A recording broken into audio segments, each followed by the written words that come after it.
I just got out of the shower, for as you can tell, and also I was exhausted from after I got home from the movie theater from when I went to go see 28 Years Later.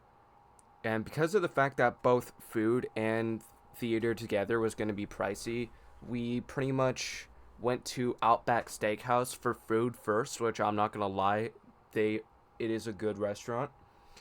And then we went to the theater to go see 28 Years Later.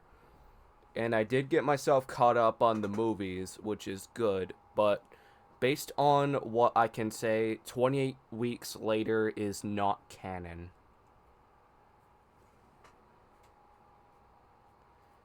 And of course, when it comes to the 28 Days Later movie itself, I honestly do think that it is a good movie to see.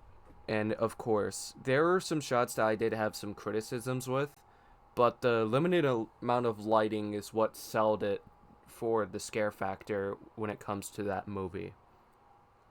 And for this movie, from when we saw in the very beginning after the intro, and it's a Columbia movie, so this means that we're on a good start because let's be honest, modern Disney is ass. And they have been under a lot of controversy for being toxic behind the scenes when it comes to Marvel movies. And honestly, I'm happy that the actors are calling them out for it. And when it comes to 28 years later as a film, from the very beginning, from when we saw that there were kids watching Teletubbies, I was like, wait a minute, why are we watching Teletubbies? And from when we saw a group of kids, like siblings and friends, I was like, oh, they're watching Teletubbies together to get their mind off of the stress on what's going on. That makes sense. And of course, I predicted that there was going to be a jump scare incoming, but instead of just one zombie, which I expected, there was two zombies. And it honestly sucks that we didn't see the kids get bitten, but the blood splattering on the TV makes up for it. Which honestly, I feel like that we need more of the scenes to where we get to see the zombies biting their victims. And when it comes to how I felt about the rest of the movie, it how I can describe it in a nutshell is that it gives me Last of Us vibes with the post-apocalyptic elements into it. Like we have like a peaceful island, and then your way to get through the island both in and out is through a walkway that can be covered by the tides, which I honestly think is a good plot device. And I'm gonna be 100% honest, the forest parts are a beautiful scene to see. And the zombies, there are some of them that looks a bit goofy if I'm gonna be 100% honest with you. And when it comes to the scares, a huge majority of them were predictable. And of course, we don't just have zombies that are trying to bite you. Like, there is one that pretty much pulls a Sub Zero. Not once, not twice, but three times. And of course, I'm referring to the spine rip, but I'm not gonna say what the victims are. But the first kill is the most fucked up kill in the movie when it comes to the spine ripping. And of course, the second one, we saw it in action. It's not as bad as the first kill, but it is still like it just feels like you're watching Mortal Kombat when you get to see that in action, but the first time is fucked up. And the third time, we only hear it happening, which is my only criticism with that kill. Like, if we don't see the kill happening, then it's not a good kill. that's my honest thoughts about the kills when it comes to the movie. And of course, there are some to where it has like a cool stopping motion, like pretty much like a good shot. And given the fact that it was filmed with an iPhone 2, like I'm honestly impressed with the technology of the filming of the movie. And of course, when it comes to the party scenes, I just felt like that it was a bit much going on for the main character. And of course, like the first half, we have like a father and son bonding because he's showing him the ropes on how to survive the zombie apocalypse. In the second half of the movie, the mom has been having some issues, like some health issues, I should say. And I'm not going to say what it is because I would be spoiling it if I did.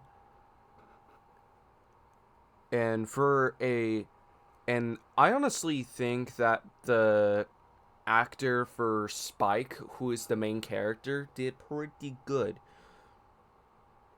And with how he's like trying to learn stuff on his own, I get why that he's like pretty much trying to learn things by himself and trying to figure out things the hard way. I honestly feel like that is good character development. And I'm gonna be 100% honest. Again, the kills were pretty much predictable. Even the scares were predictable. But I'm gonna be 100% honest. There were a few that actually did a good job on jump scaring us. And again, that's just me. And I honestly enjoyed the rest of the movie, but the ending was confusing. And the reason onto why the ending is confusing is because 28 years later, the Bone Temple is going to be 28 years later, part 2. And it's been confirmed that it's coming out January 16th, 2026. Which means that it is a possible prediction that it may happen for Halloween Horror Nights 2026. But we still have some IPs that could, like, still be confirmed or denied for this year. So we are not 100% sure exactly what could happen with the event yet. But that's going to be a story for another time. Potentially for All Things Nerdy episode 17 or 18, depending on whether or not if we have a guest during one of the two episodes. And I'm gonna be 100% honest. When it comes to the film, I honestly think that it's a beautiful post-apocalyptic film. But I do think that A Quiet Place does better when it comes to the scare factor. But they're both debatably good when it comes to the narrative. But A Quiet Place does better with that because A Quiet Place is a 10 out of 10 for me. Despite the dialogue criticism that I do have with it. And when it comes to 28 years later, I honestly do think that it's good, but the ending was confusing. Which was why I honestly gave it a 7 out of 10, but my rating may change after I see Bone Temple. If I go see Bone Temple, I am not 100% sure yet. And I'm still figuring out ideas as to what I want to do to celebrate my 21st birthday with my family. Because, fun fact, we went to go see 28 Years Later for my sister's birthday, which was yesterday. So, happy belated birthday to Loser Saturn if you're watching this. And I'm gonna be 100% honest. It is I honestly thought that it's a decent first zombie apocalypse movie to see in theaters for me because I've never seen a zombie apocalypse movie in theaters yet. And I'm not 100% sure if it's going to be the only one exactly yet, so it's pretty much going to be a only time will tell type of deal.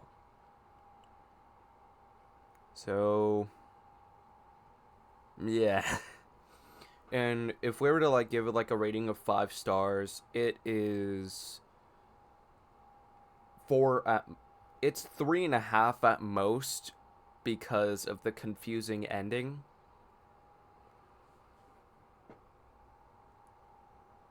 And which would explain the 7 out of 10 rating.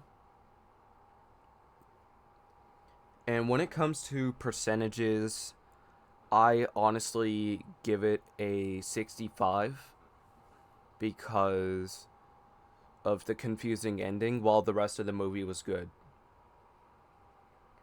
So I can make an It reference for shits and giggles. I love the movie, but I hated the ending. I'm sorry.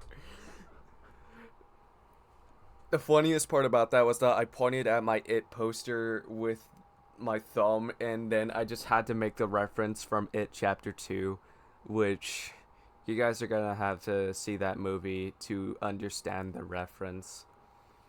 Nevertheless, 28 Years Later is a good movie, but it has a confusing ending, so I honestly pray that the second half, which is 28 Years Later, The Bone Temple, somehow makes the ending make sense.